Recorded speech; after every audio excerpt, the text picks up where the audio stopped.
Bienvenido, hermano. Le damos la bienvenida. Gracias.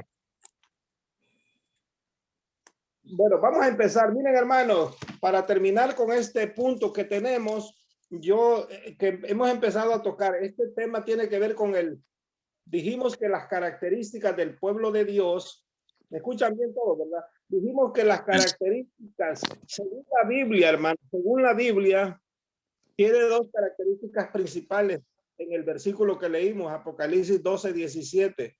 Dice que el dragón es Satanás, tiene ira, persigue al pueblo de Dios y mayormente en este tiempo está persiguiendo al remanente, a lo que ha quedado en el final de la historia. Y es el mero final, hermanos, porque Cristo está próximo a volver. Cuando Cristo venga, este remanente es el que va a estar en pie y con este es el que se va a encontrar el Señor Jesús. El remanente de Apocalipsis capítulo 12, versículo 17 es el que va a estar en pie y le va a dar la bienvenida al Señor Jesús cuando Él venga. Es el pueblo de Dios por las características que dice. Si lo volvemos a poner, Apocalipsis 12, versículo 17, David, en ese pasaje nos quedamos ese día.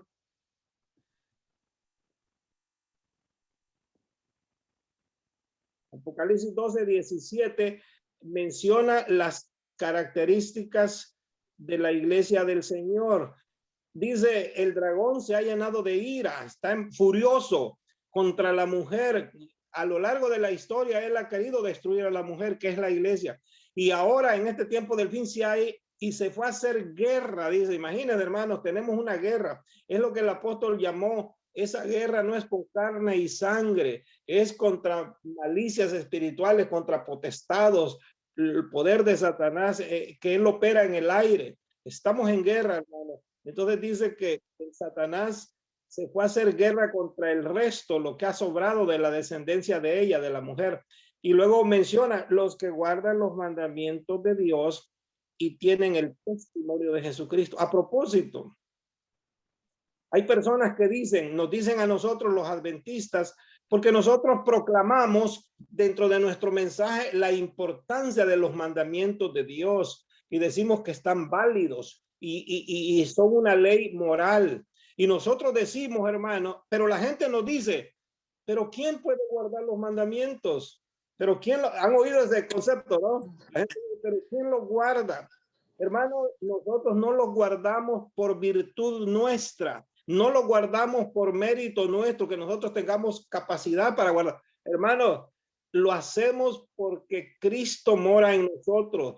Y si Cristo mora en nosotros, la Biblia dice que ya no pecamos, vivimos en santidad. Y no pecar significa guardar la ley de Dios. Y como digo, hermano, es Cristo que nos habilita, nos da el poder para guardar. Eso lo hemos leído de la Biblia anteriormente. En el libro de Romanos, el apóstol Pablo dice que los que andan en la carne, si quieren pongan el pasaje, David, Romanos capítulo 8, miren, déjenme enfatizar este punto, hermano. Romanos capítulo 8, versículo del 5 al 7.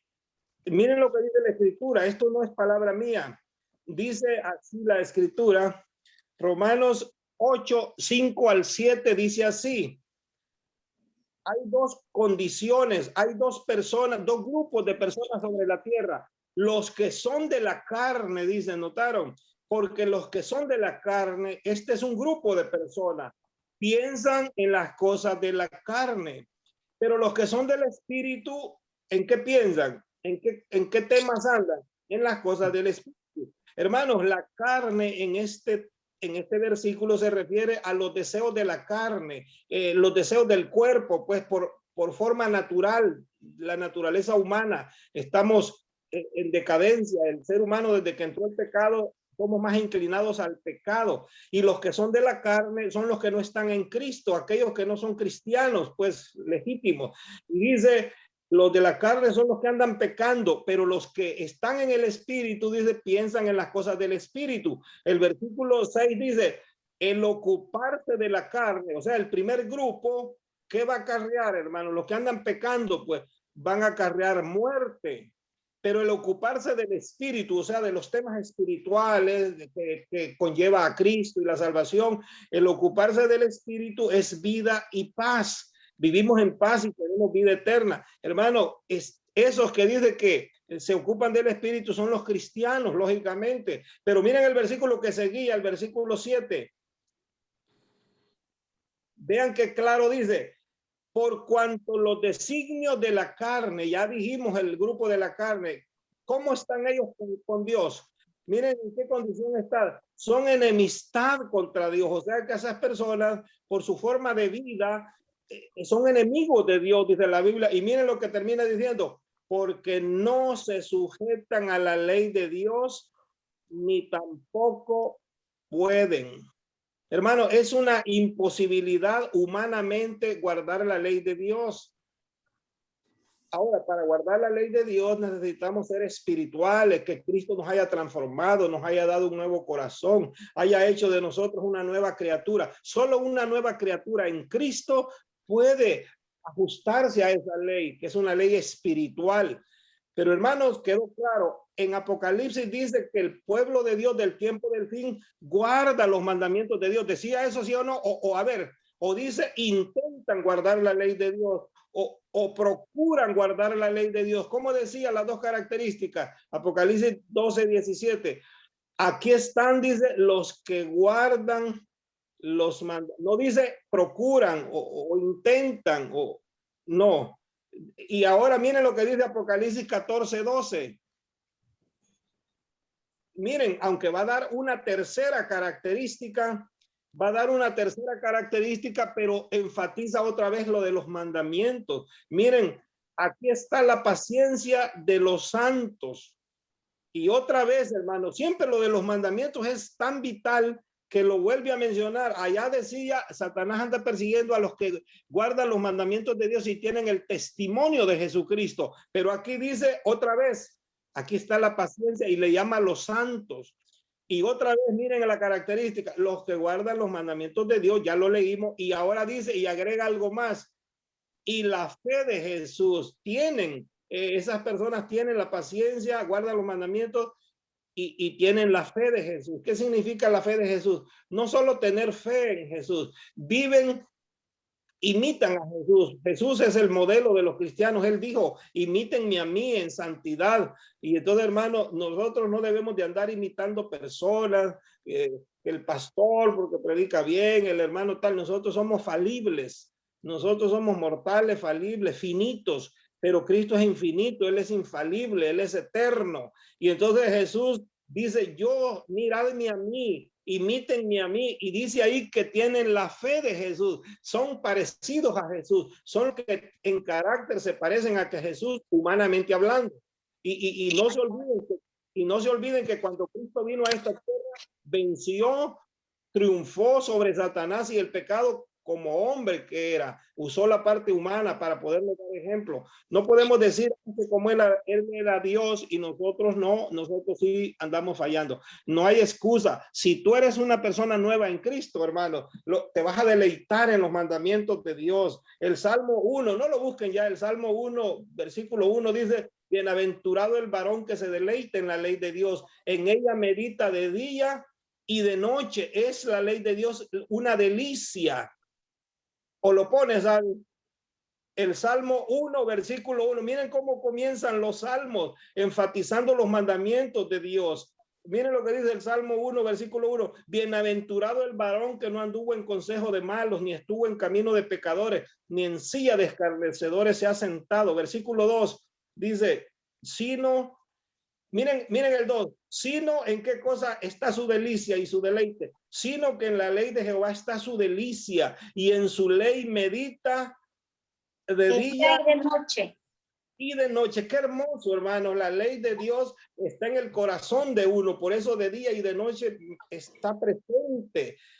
Así que, y miren lo que dice el versículo 3, dice que será como un árbol, miren, será como lo compara, como un árbol plantado junto a corrientes de agua, que da su fruto en su tiempo y su hoja no cae, y todo lo que hace, ¿qué le va a pasar? Prosperará. Bueno, hay prosperidad en ser fiel a Dios, en guardar sus mandamientos, y nadie diga que no se pueden, que es imposible. Si no, Apocalipsis no dijera, aquí está un grupo, los santos, los que guardan los mandamientos de Dios. ¿Alguien iba a opinar? Perdón, escuché. Oí una voz, me pareció Elmer, pero bueno, hermanos, el tema que tenemos es, nosotros nos quedamos diciendo que hablamos de la mensajera del Señor, así le llamamos nosotros, y es un tema polémico, aún en nuestra iglesia, hermanos, está dividida en este punto. No se puede obligar a la gente, unos creen, otros no creen, unos hablan mal, otros bien, y les digo algo, depende cómo aprendieron. Depende cómo aprendieron. Saben ustedes que en nuestra iglesia hay mucha gente que la adoctrinaron, le enseñaron las doctrinas básicas de la palabra de Dios, pero no le dieron ese tema. ¿Me entiendes? Entonces la gente llega a decir, pero yo no sabía eso, por lo tanto mejor no lo acepto. Y es razonable. No tienen tanto culpa esas personas, sino el que los instruyó, el instructor, como en mi caso, yo les estoy enseñando a ustedes y no quiero que el día de mañana digan, ay, el hermano no me explicó eso. Miren, yo quiero ser como el apóstol Hermano, Pablo. hermano, la verdad es que en muchas partes de la Biblia nos habla de la ley y de los mandamientos. Está en nosotros si no lo queremos entender, pero está bien claro, hermano. Está claro, ¿verdad? Yo quiero, hermano, yo quiero que Abigail ponga ahí Hechos, capítulo 20. Esto que vamos a leer se aplica a todos los predicadores, a todos los instructores, porque todo el predicador está instruyendo a otros. Miren lo que dice el Hechos, capítulo 20, y vamos a leer el versículo. Ahorita les digo el versículo, Hechos, ponlo, Abby, miren, ya les digo el versículo 20 creo que es, pero miren lo que el apóstol Pablo nos declara. Dice, vamos a poner versículo 19 y 20. Miren, el apóstol Pablo habla de su experiencia. Él le estaba sirviendo a Dios. Dice, miren cómo dice el apóstol Pablo, sirviendo al Señor con toda humildad y con muchas lágrimas y pruebas que me han venido por las acechanzas de los judíos. Hermanos, los que más se oponían a la predicación del apóstol Pablo, los que más lo fastidiaban, lo deseaban, no solo lo odiaban, lo deseaban matar como a Cristo, los mismos judíos. Entonces el apóstol comenta que él ha andado sirviendo a Dios en medio de peligros, de pruebas, lágrimas, acechanza. Y miren lo que dice el versículo 20, pero aún en medio de todo, miren cómo predicó Pablo. Y dice, y como nada que fuese útil he rehuido de anunciaros y enseñaros públicamente y por las casas. Noten lo que dice, que él cuando predicó, ya sea en las calles o en las casas, él todo lo que les fuera útil se los enseñó, no rehuyó. Versículo 27. Miren lo que dice, versículo 26 y 27. Miren lo que dice el 26. Por tanto, le dice el apóstol, yo os protesto en el día de hoy que estoy limpio de la sangre de todos. ¿Por qué? El versículo 27 lo aclara. Porque no he rehuido anunciaros todo el consejo de Dios. Hermanos, ¿saben qué quiere decir esto que hemos leído? Todo predicador debemos de imitar al apóstol Pablo en esto.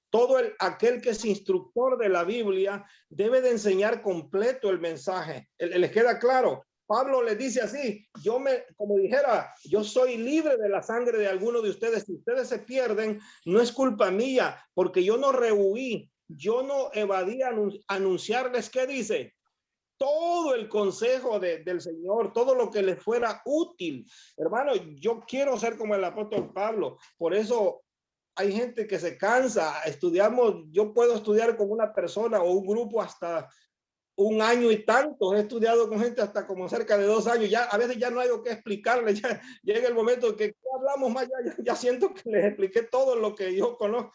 Pero hay algunos que con 15 días que ya estudiaron con una persona, ¿ustedes creen que en 2, 3 estudios ya explicaron todo? No. Hermano, hay gente que a las 3 estudios ya les están diciendo, ya bautízate. Y hay gente que más bien se sigue por el instructor, pero no, hermanos.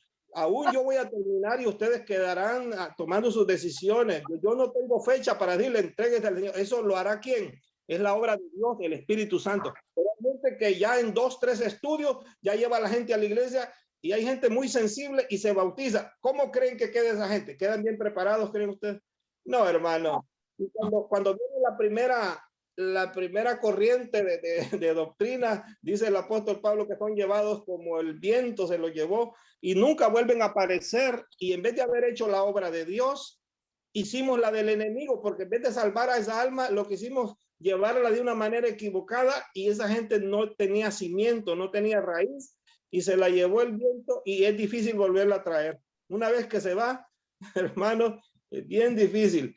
Es como un pescado cuando ya agarró el anzuelo y se le escapa a uno así, ya tiene experiencia, ya no vuelve a picar tan fácil, ¿no? Hermanos, vamos a entrar al tema de hoy. Por eso yo les digo, yo quiero ser como el apóstol Pablo. Yo trato de explicar toda la doctrina y me detengo en esos puntos interesantes.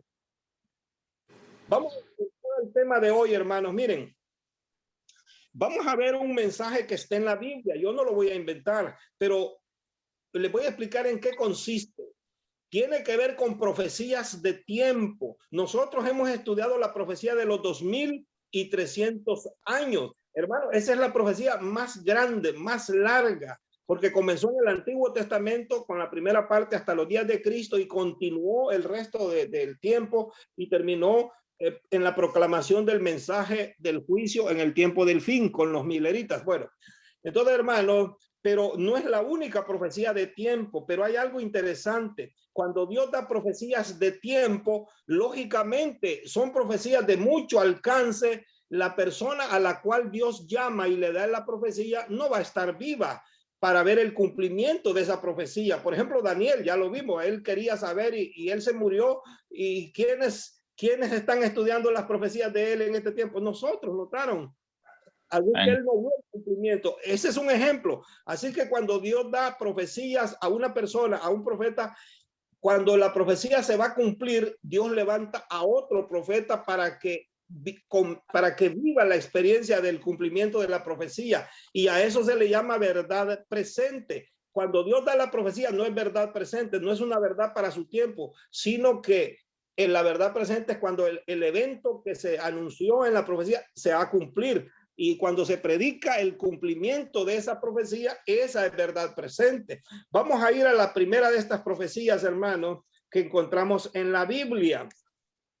El primer profeta, hermanos, que la Biblia menciona fue un hombre que vivió antes del diluvio. Era un séptimo de Adán. Era la séptima generación de Adán. ¿Sabían ustedes que Adán conoció a esa séptima generación? Lo que pasa es que como los hombres antes vivían muchos siglos, conocían a sus nietos, tataranietos, bisnietos, tataranietos y seguían. Podían conocerse hasta 7, 8 generaciones. Hoy en día, hermano, a veces si uno logra conocer un bisnieto ya es mucho. A veces conoce a sus hijos, nietos, bisnietos. Yo no conozco a nadie que tenga tataranietos, pero bueno, o ustedes sí, pero no. Conocemos personas que tienen hasta nietos, bisnietos, perdón, Bisnietos, y ya están, pero no tataranietos. Ya están como de 80 años, ya no logran ver la siguiente generación. Pero imagínense esos hombres que vivían 900 años, imagínense, podían ver muchas generaciones, ¿verdad? Es lógico. Vamos a ver, hermano, el primer profeta que la Biblia menciona se llamó Enoc. Ese personaje muy significativo en la Biblia. Vamos a leer lo que dice Judas.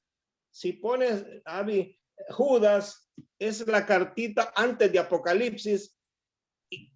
Y como si él solo tiene un solo capítulo, solo citamos los versículos, Judas 14 y 15. Miren lo que declara la Biblia. Voy a ir un poco rápido, pero sí nos va a dar el tiempo. Voy a explicar hasta donde quiero esto. Miren lo que dice la Biblia, hermano.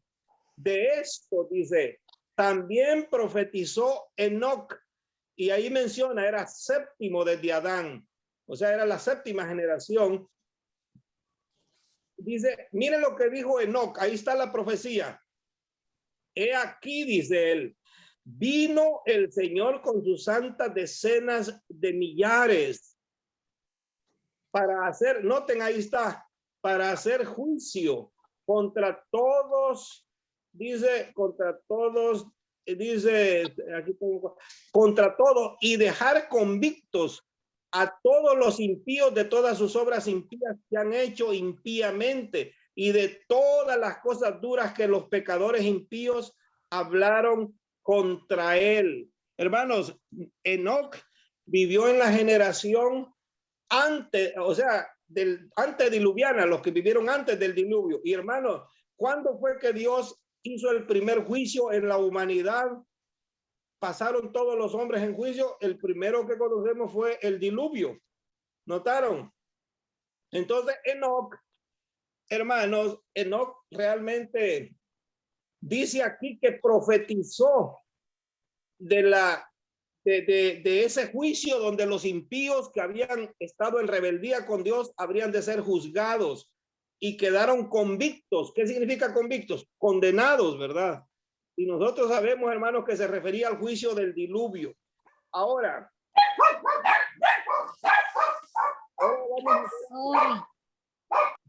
vamos a probar por la Biblia.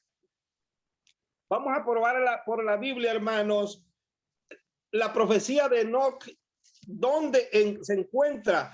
Alguien dice, pero ¿dónde se le dijo a Enoc profecía de tiempo que el diluvio iba a venir? Es una profecía un tanto misteriosa. Vamos a Génesis capítulo 5.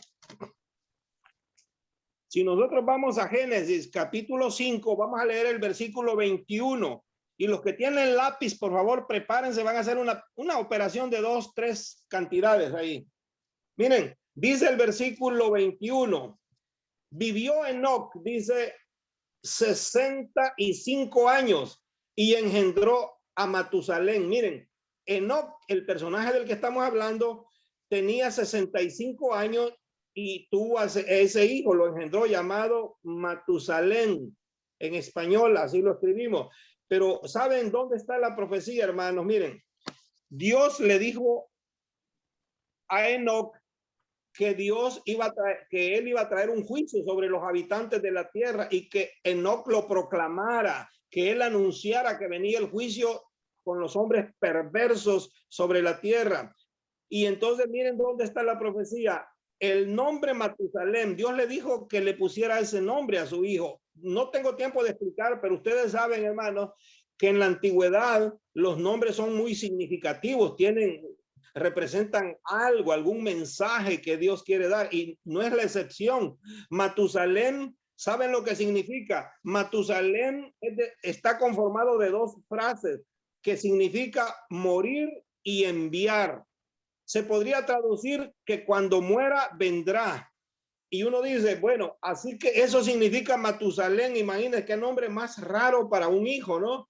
Porque ustedes saben, hoy en día le preguntan a uno, ¿cómo te llamas? Julio, Manuel, y a veces no sabemos qué representan. Pero en los tiempos bíblicos, el nombre estaba dando un mensaje. Lo que significaba el nombre, eso quería decir. Por ejemplo, el nombre de Cristo, Emmanuel, ya que mencioné Manuel, pero no dije Emmanuel, cuando Jesús, si alguien decía él se llama Emmanuel o él es Emmanuel, inmediatamente la gente sabía la traducción de Emmanuel, que significaba Dios entre los hombres, Dios entre nosotros.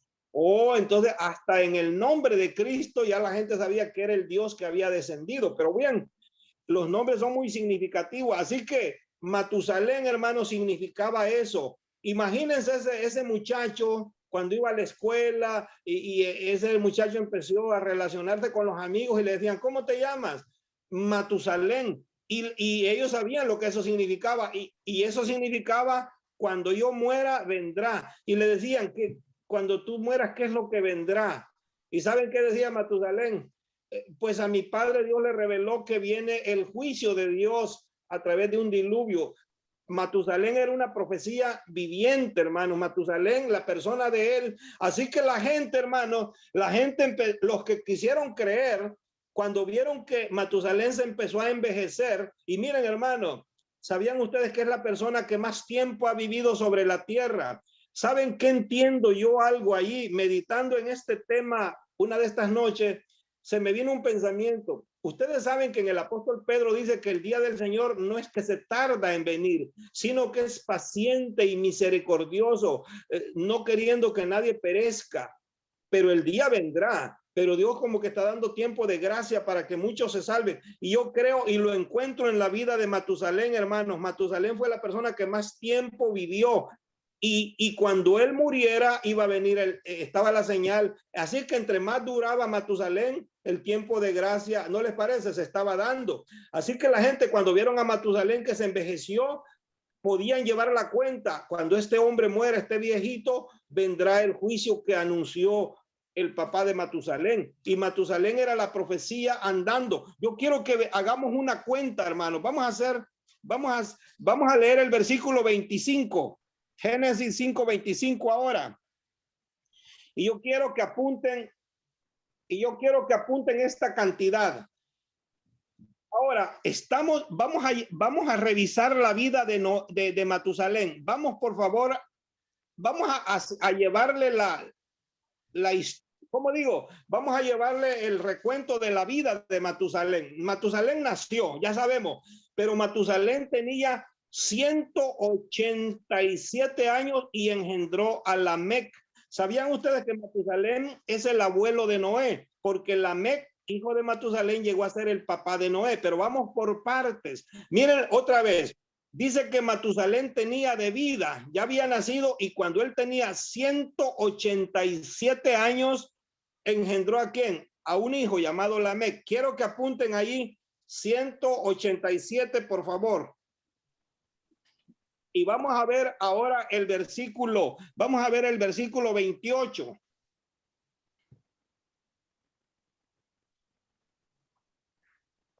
Ahora miren lo que dice de Lamec. Ya estamos cuando Lamec nació, Matusalén tenía 187. Ahora miren cuántos años tenía Lamec. Tenía 182 y engendró un hijo. Este se llamó Noé. Pero miren, apunten por favor 182. Y miren y el versículo que sigue lo puedes poner para que veamos quién fue ese hijo. Y dice, y llamó su nombre, ¿cómo fue? Noé. Y miren lo que dice la escritura. Este nos aliviará de nuestras obras y del trabajo de nuestras manos a causa de la tierra que Jehová maldijo. Ahora miren lo que pasa.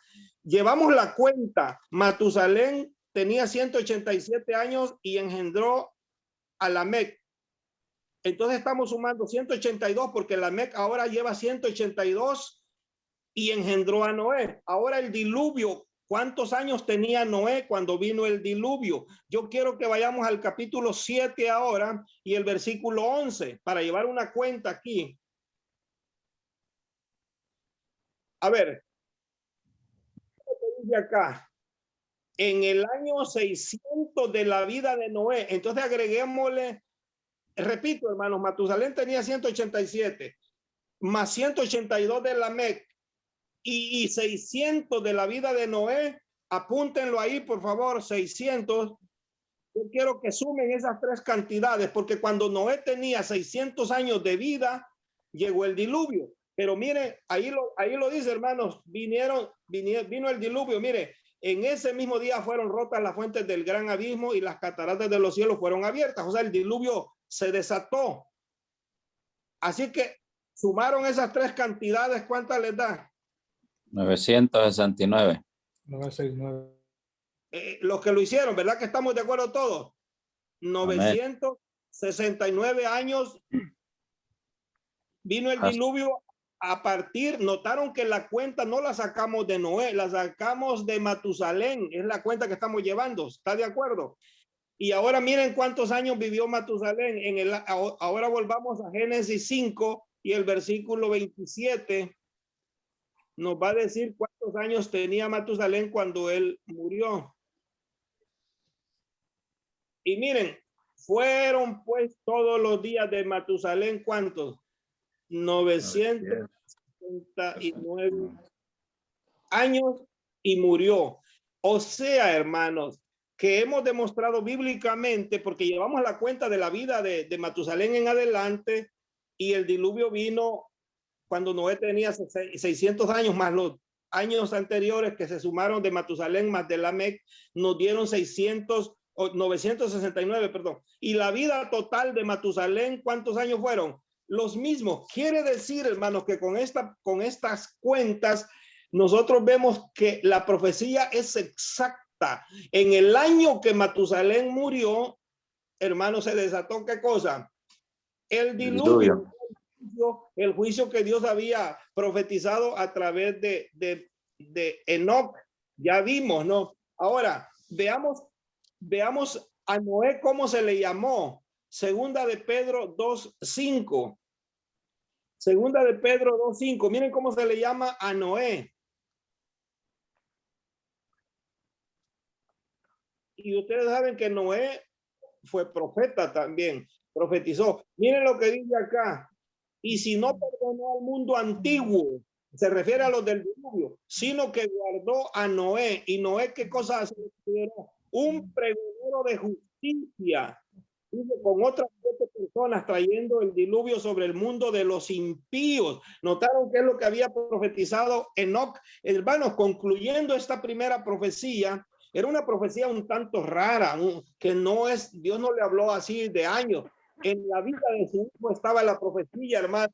Desde que ese muchacho nació, Matusalén, su nombre ya implicaba la profecía, el juicio que vendría. Y miren qué interesante, su nombre decía que cuando él muera vendría el juicio de Dios. Y hermano, el mismo año, y saben, hermanos, que unos escritos antiguos de los judíos menciona que Matusalén murió como 10 días antes del diluvio. Les voy a explicar, esto tuvo que hacer así. Si Matusalén tenía que morir, ¿no? Eso ya sabemos, que cuando él muriera vendría el diluvio. Si Matusalén, hermanos, hubiera llegado hasta el día del diluvio, él hubiera tenido que entrar al arca porque era fiel a Dios, ¿notaron?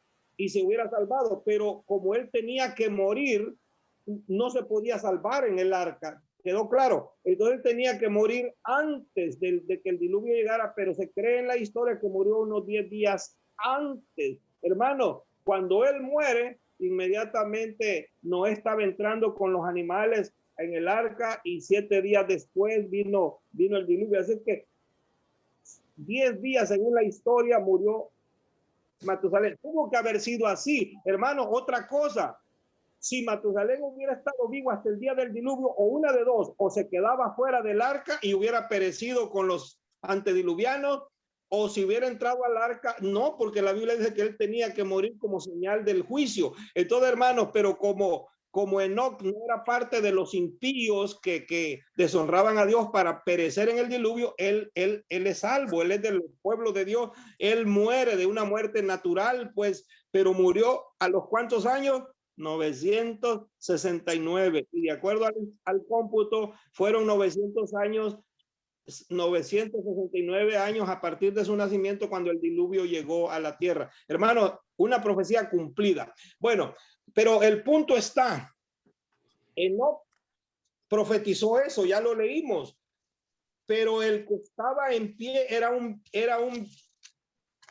nieto de él, déjenme ver, era un bisnieto de él, porque Enoc engendró a Matusalén, Matusalén engendró a Lamec, y Lamec engendró a Noé. Así es que era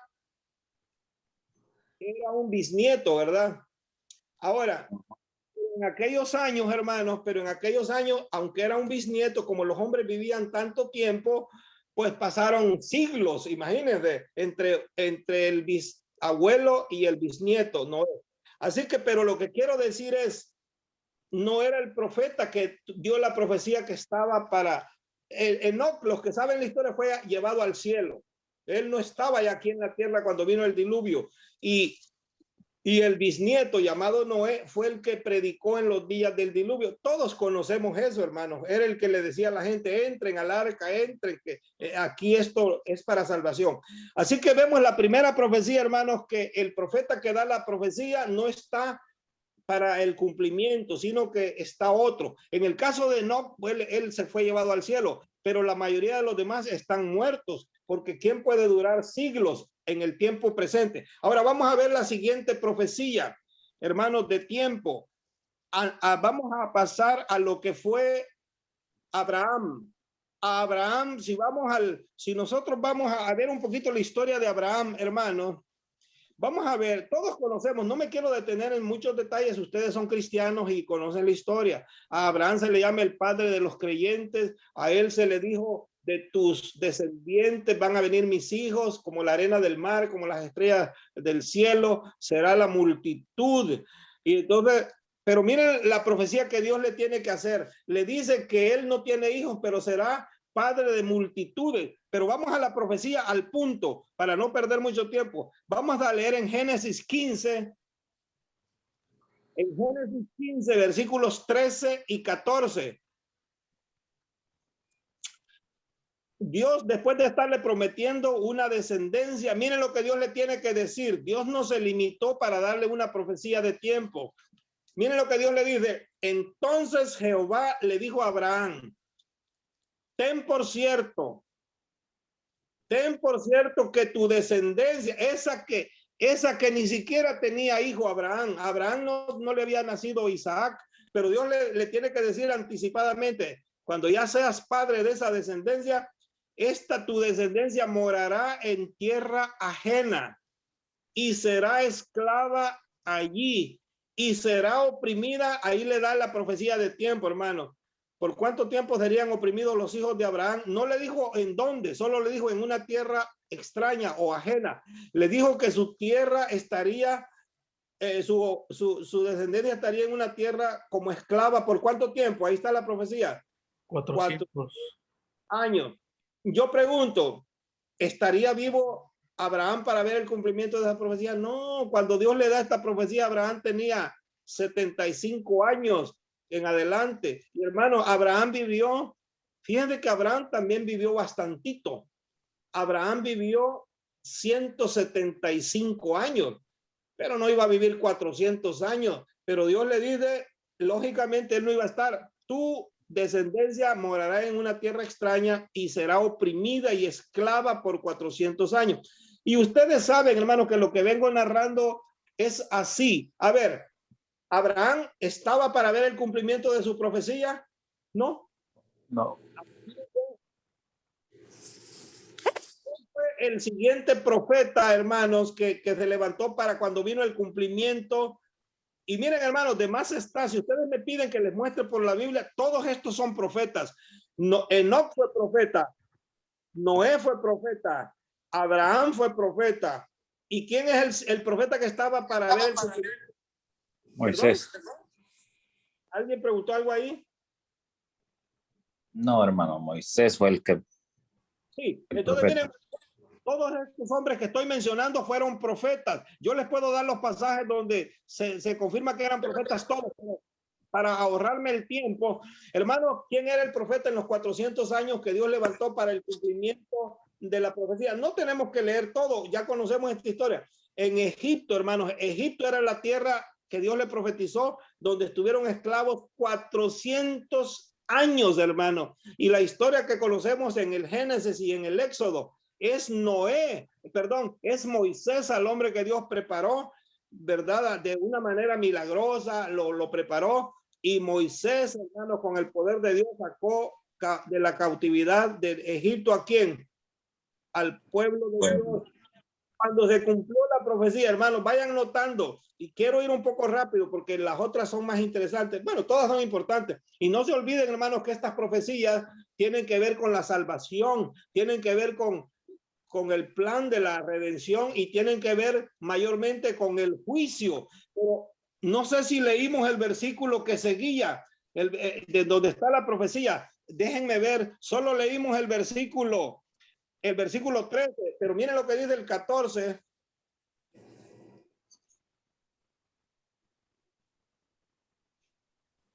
¿Puedes volver a repetir la cita? Génesis 15. Dijimos 13, 14. Ahora miren lo que dice el 14. Mas también a la nación a la cual servirán, o sea, notaron, a esa nación a la cual los va a esclavizar. ¿Qué dice Dios? Juzgaré yo. Y después de esto saldrán con gran riqueza el pueblo. Hermano, ¿pasó por un juicio en la nación de Egipto? Sí, hermano, pasó por un juicio que Dios le hizo a causa de que no querían dejar ir al pueblo de Dios. ¿Notaron que estas profecías todas están relacionadas a un juicio? Todas tienen que ver con el juicio. Vayan notando qué interesante el tema del juicio, hermano. Siempre que Dios ha actuado haciendo juicio sobre los moradores de la tierra, da una profecía y advertencias para que la gente se prepare. A ver, en el diluvio hubo mucha predicación para que se salvaran los que quisieran. Y la vida de Matusalén, dijimos, toda su larga vida de 969 años, estaba predicando que cuando él muriera vendría el juicio de Dios. Más los últimos 120 años del diluvio, Noé a viva voz y preparando el arca predicó. Así que no había excusa para los antediluvianos. En Egipto, hermanos, Dios hizo juicio y le advirtió a Egipto que dejara ir al pueblo, si no él le iba a mandar plagas y todo en muestra de juicio. Y el pueblo rebelde no quiso y recibió las plagas como castigo. Y al final, hermanos, ustedes saben que el faraón y el ejército perecieron todos, ¿dónde? En el fondo del mar, ¿no? Así que, hermanos, ahí está juicio sobre la nación. Dios le había dicho, yo voy a juzgar a esa nación que los va a esclavizar. Vamos a la siguiente, hermano. Vamos a ir ahora, van dos. Vamos a ir a Jeremías 25, 11 y 12. Jeremías 25, 11 y 12 está la siguiente profecía en este contexto.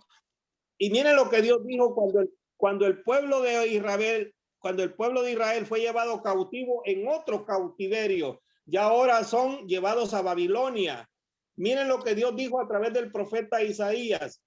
Toda esta tierra será puesta en ruinas y en espanto, dice. O sea, se refiere a la nación de Israel, porque por rebeldes fueron llevados cautivos ahora a Babilonia bajo Nabucodonosor. Eso ya lo hemos estudiado.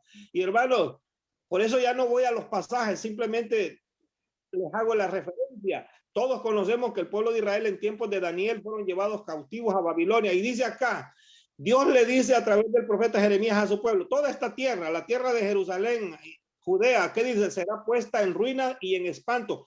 Y servirán estas naciones, dice, al rey de Babilonia, ¿por cuánto tiempo? 70 años. Ahí está una profecía de tiempo, hermano. Amén. Y miren lo que dice el siguiente versículo. Y cuando sean cumplidos los 70 años, miren lo que dice, hermanos, clarito otra vez. Cuando el tiempo se cumpla, Dios le iba a castigar ¿a quién? Dice que cuando los 70 años castigaré al rey de Babilonia y a aquella nación por su maldad, ha dicho Jehová, y a la tierra de los caldeos, y la convertiré en desiertos para siempre. Miren, hermano, parece una contradicción. ¿Sabían ustedes que Dios utilizó al ejército de Babilonia con Nabucodonosor? Los utilizó como instrumentos para castigar a su pueblo. Pero a su vez, ¿qué dice Dios?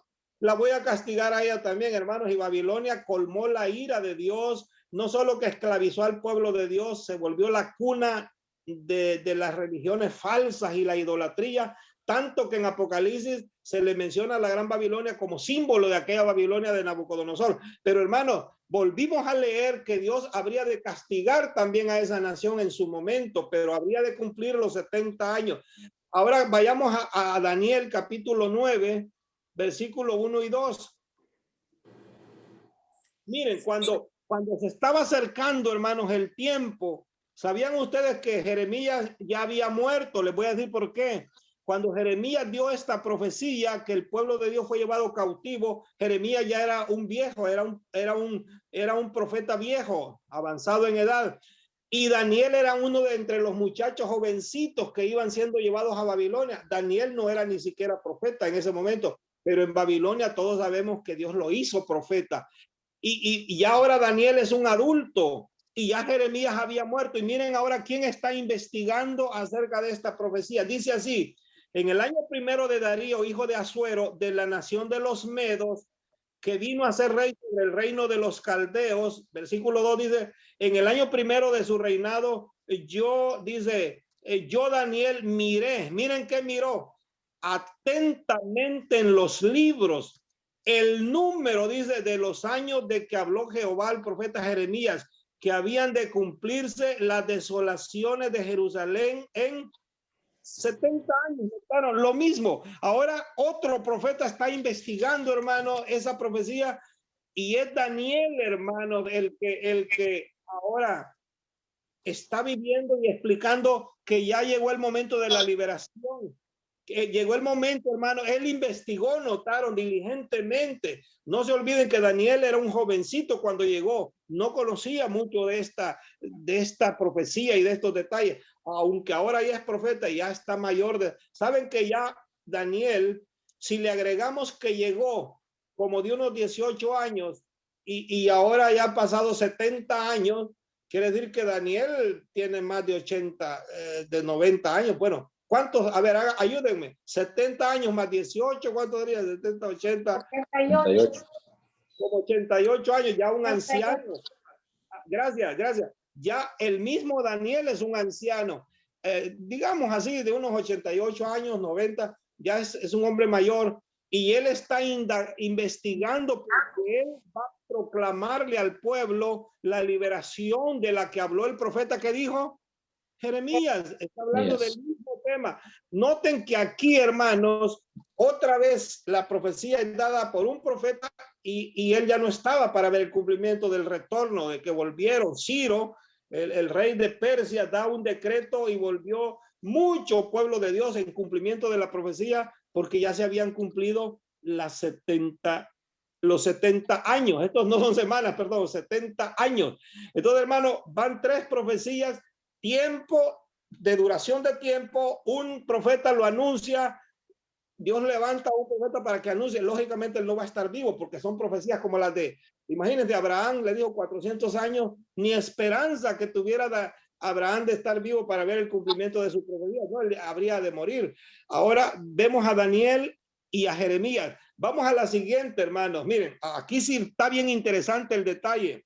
Como ya estudiamos esto, se los voy a narrar.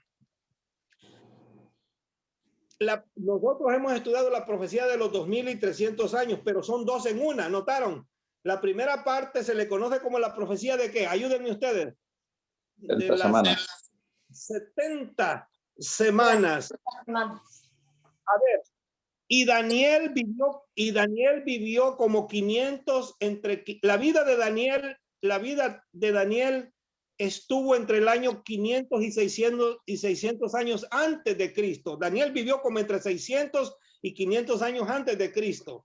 Ahora imagínense, a Daniel se le explicó la profecía de las 70 semanas, ¿sí o no? ¿Se acuerdan que la estudiamos? Que Daniel fue el que dijo, a la mitad de la semana se le quitará la vida al Mesías, que ya lo estudiamos, ¿no? Por eso ya no voy a repetir eso. Y entonces yo les pregunto, ¿estaría Daniel vivo para ver el cumplimiento de lo que él dijo de las 70 semanas en la primera parte de esta profecía? Lógicamente no. ¿Verdad que no? No.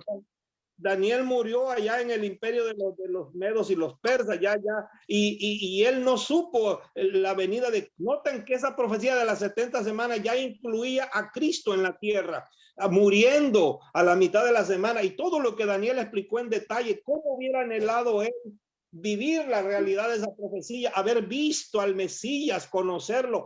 Aún en las profecías él se emocionaba diciendo que vendría el Mesías, haría cesar el sacrificio y la ofrenda. Dice que confirmaría el pacto de salvación con su pueblo. ¿Cómo hubiera anhelado él conocerlo, verdad? Él que habló tanto de él, pero no le fue posible. Daniel murió. Ahora ustedes díganme, ¿quién fue el profeta que estuvo para anunciar lo que Daniel dijo?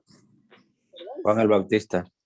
Juan el Bautista, hermano. Juan el Bautista tuvo el privilegio de anunciarle al mundo lo que Daniel había dicho. He aquí el Cordero de Dios que quita los pecados del mundo, y lo bautizó. ¿Se acuerdan que la profecía de las 70 semanas se hablaba del bautismo del Mesías? ¿Se acuerdan ustedes que la profecía de las 70 semanas decía que después de las 62 semanas se ungiría al Mesías? Cuando digo 62 semanas más 7, era la semana 69. Ahí aparece el Mesías ya siendo bautizado. ¿Y quién fue el profeta, hermanos, que tuvo el privilegio de bautizarlo en cumplimiento de la profecía de las 70 semanas? Pues Juan el Bautista. Él lo bautizó, él lo presentó al mundo como el enviado del cielo, como el Mesías que habría de venir. ¿Se acuerdan que le preguntaron, Juan, ¿eres tú? Y él dijo, no, yo no soy digno ni de desatarle la correa de su calzado. El que viene detrás de mí, dice, él es. Notaron a él. Y miren lo que dijo Juan el Bautista. Es necesario que él crezca y yo mengüe. Miren qué humildad de Juan, porque todos lo miraban a él como diciendo, eres tú el que habría de venir, eres tú el profeta, se referían al profeta Mesías. Y él dice, no, yo no soy el que viene, que dice, detrás de mí, el que viene aquí, él es. Y cuando lo vio en la multitud, él es el Cordero de Dios, notaron. Bueno, así que hermano, otra profecía que Daniel anuncia, y Juan el Bautista tuvo el enorme privilegio, hermano. Por eso es que Cristo dijo de Juan el Bautista que no ha habido otro profeta más grande que él. ¿En qué sentido?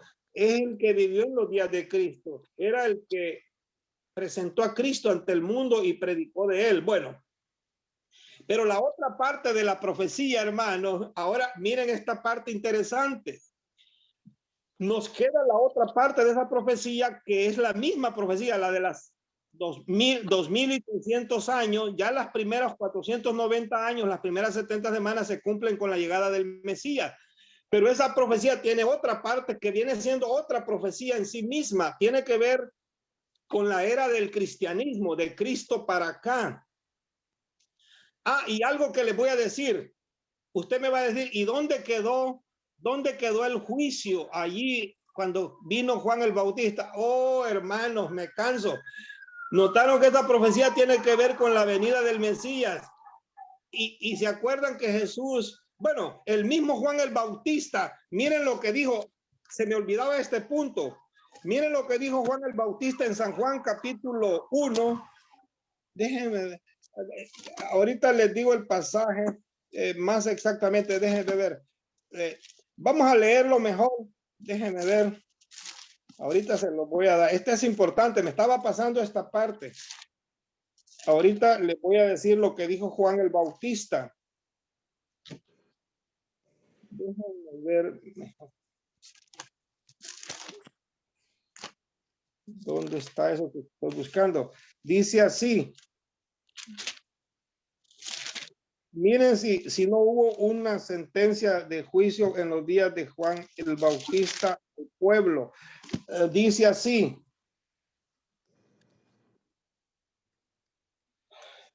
Miren lo que dice en el capítulo 3 de Mateo, por favor.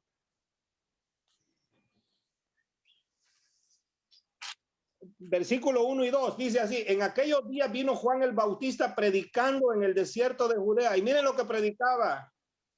Dice, arrepentíos, dijo él, porque el reino de los cielos se ha acercado. Notaron, es porque Cristo ya había venido, ya la primera parte del reino había venido. Y miren lo que dice, hermanos, el versículo 10. El versículo 10 está hablando de Cristo y dice, y ya también el hacha está puesta a la raíz de los árboles. Por tanto, todo árbol que no da buen fruto es cortado y echado en el fuego. Versículo 11.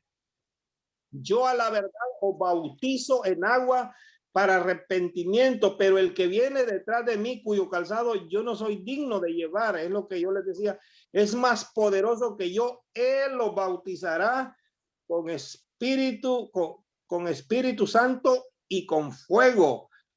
Y miren lo que dice el versículo 12. Y su aventador está en su mano y limpiará su era, o sea, la cosecha, y recogerá su trigo en el granero y quemará la paja con fuego que nunca se apaga. Pregunto, ¿es juicio eso o no? Amén. Hermano, cuando Cristo vino a la tierra, todo el mundo quedó convicto, todo el mundo, hermano, ya no tenía excusa, todo el mundo pasó por el juicio de Dios. ¿Por qué? Porque si Cristo no hubiera venido, los hombres se justificaban pues de su maldad, pero como Cristo vino, ya no hay excusa para el pecado, porque hay solución, hermano. Entonces, y podría seguirle leyendo, hermanos. Jesús le dijo a Jerusalén, tú matas a los profetas, por tanto, tu casa quedará desierta, yo me voy y nunca más volveré. Señal de juicio. Y hermanos, podemos seguir más. Así que otra vez, la profecía de Daniel de las 70 semanas anunció con la venida de Cristo, ¿qué cosa? Un juicio al mundo. Leamos uno último. San Juan capítulo 12. Miren lo que dice San Juan capítulo 12 para que vean. El mundo quedó convicto cuando Cristo vino. Ya no había excusa. Todos iban a perecer a menos que aceptaran la salvación de Cristo. Miren lo que dice San Juan capítulo 12 y vamos a leer el versículo. Voy a ir al punto. Voy a ir al punto de esto. No vamos a perder mucho tiempo. Miren lo que dice, hermanos. Dice el versículo 31.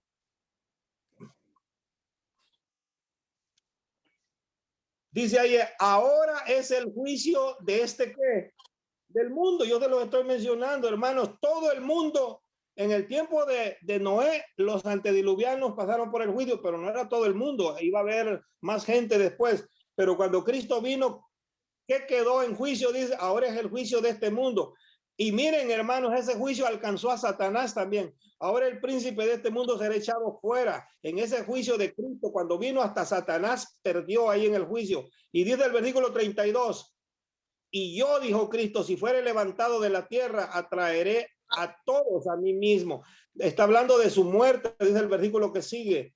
Esto estaba hablando, dice, dando a entender de qué muerte iba a morir. O sea, hermanos, que la muerte de Cristo en el Calvario fue un juicio para el mundo, ¿sí o no? Sí. Sí. Porque el que no acepte el sacrificio de Cristo, como el que no aceptaba el mensaje de Noé, ¿qué le iba a pasar? Iba a perecer como en las aguas. Ahora van a perecer en el juicio final con fuego. Entonces, hermano, otra vez, cada profecía de esta tiene que ver el anuncio de la profecía de que viene ¿qué cosa? Un juicio, y ahora había venido Cristo. ¿Qué mejor que Cristo, hermano? Es el que enjuició a todo el mundo. Ahora, hermano, o nos salvamos o perecemos, ¿verdad? Y la única forma de salvación es creyendo en Cristo. ¿Notaron? Ahí está el medio de salvación. ¿Y qué le va a pasar, hermano? ¿Qué les va a pasar a todos aquellos que no escuchan el mensaje de salvación hoy en día? Irremisiblemente tienen que perecer, ¿sí o no? Como perecieron los de los demás profecías que ya hemos visto, los antediluvianos y todo. Ahora, hermanos, vamos a ir a la otra parte. Daniel 8:14. Daniel 8:14, hermanos, miren lo que dice ahí. Ahí está la profecía. Hasta 2300 años y el santuario será purificado. Miren lo que dice la profecía. Ahora, esta parte, hermanos, era al final de la profecía de los 2300, no las 70 semanas. Esto fue en 1844. Ya estudiamos esto. Hermanos, les hago la pregunta. Miren lo que dice. Hasta 2300 días, tarde y mañana, y el santuario será purificado. Ahora yo les voy a hacer una pregunta. ¿La purificación del santuario tiene que ver con juicio, sí o no? Hermanos. Les pregunto, ¿la purificación del santuario tiene que ver con juicio? Sí. Amén. Y no fue lo que los mileritas estaban investigando de la purificación del santuario, que se equivocaron. Pero el evento que realmente se dio, ¿cuál era? El juicio en el cielo. Cristo entró en el santuario celestial para purificar el santuario en el cielo, hermanos, en el lugar santísimo donde se llevaba a cabo la purificación. Así que, hermanos, más claro no puede estar este tema. En la purificación del santuario que mencionó Daniel 8:14 tiene que ver con el juicio de Dios. Y yo le voy a decir algo. Esto se pone todavía más interesante, porque los demás juicios que hemos visto son mini juicios. Todos apuntaban ¿a qué? Al gran juicio de Dios en el cielo. A ver, y en ese juicio, hermanos, en base a la muerte de Cristo, ¿cuántos han de pasar en ese juicio?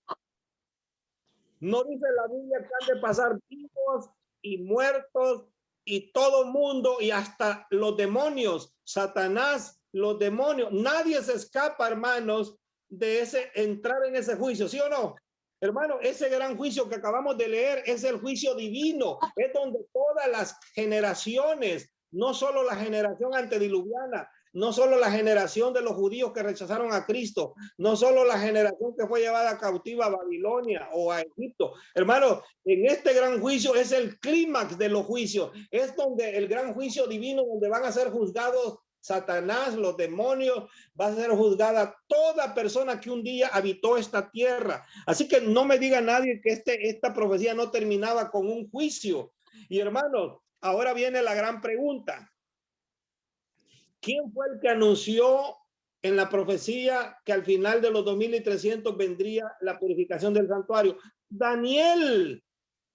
Y miren, hermanos, Daniel, ¿cuántos años vivió? Si tomamos de aquí para atrás, si vivió 500 años antes de Cristo y casi 2000 después, estamos hablando como de 2500 que se dio esta profecía. Yo pregunto, y si en los casos anteriores, hermano, si en los casos anteriores que vimos, Dios da una profecía, a ver, ¿quién habría de estar presente para explicar la profecía de los 2300 años de la purificación del santuario? Daniel, ya vimos que él fue el que anunció desde mucho tiempo atrás la purificación del santuario. Y yo pregunto, ¿quién habría de estar? A ver, y si ustedes me dicen, pues no tenía que haber profeta. Y como en todas las anteriores profecías de tiempo que ya vimos, que fueron como 4 o 5, pregunto, ¿hubo un profeta que dio la profecía, sí o no? Y no hubo otro profeta que se levantó para explicar el mismo tema. Hermano, no es de extrañarse. Gracias, hermano Efraín, que me da un like ahí.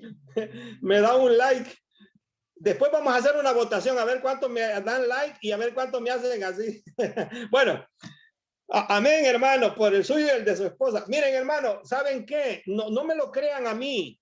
Este es un estudio que estamos sacando de la Biblia y en cada profecía de juicio de tiempos establecidos en la Biblia, Dios da la profecía con uno y otro profeta se levanta para explicar. Hermano, ¿quién fue en el pueblo adventista quién fue el que en el pueblo adventista apareció con el don profético para enseñarle a ese remanente que lo que había sucedido era la purificación del santuario en su forma correcta?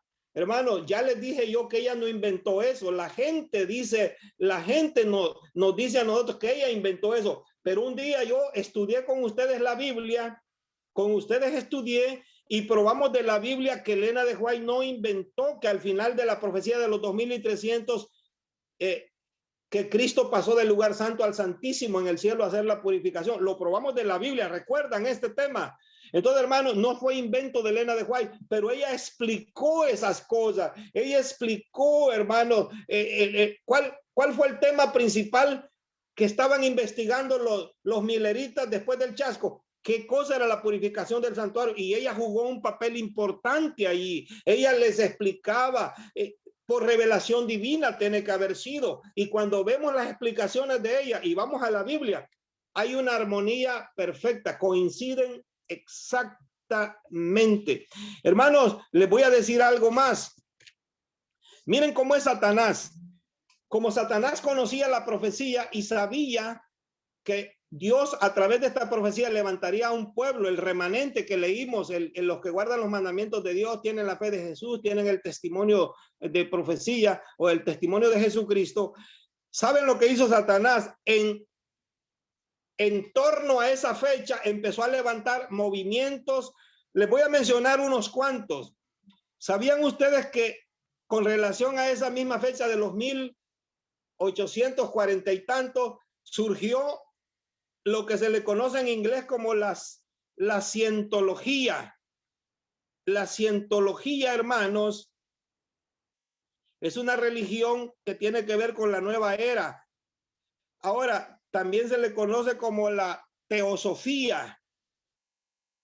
Y saben ustedes que tenían a una líder que también era profetisa, y esta mujer se llamó Mary Baker Eddy. También en ese entonces, hermanos, se levantaron los mormones. Ustedes conocen a quién me refiero, ¿no? Los mormones. Y con su profeta, ¿quién? José Smith. Todos saben lo que estoy diciendo. Se levantaron los mormones con José Smith. También se levantaron, hermanos, se levantó el espiritismo moderno. El espiritismo moderno, pretendiendo que nos podemos comunicar con los muertos, hermano, y el líder de ellos fue un tal Andrew Jackson Davis. y también otras hermanas que ayudaron de apellido Fox.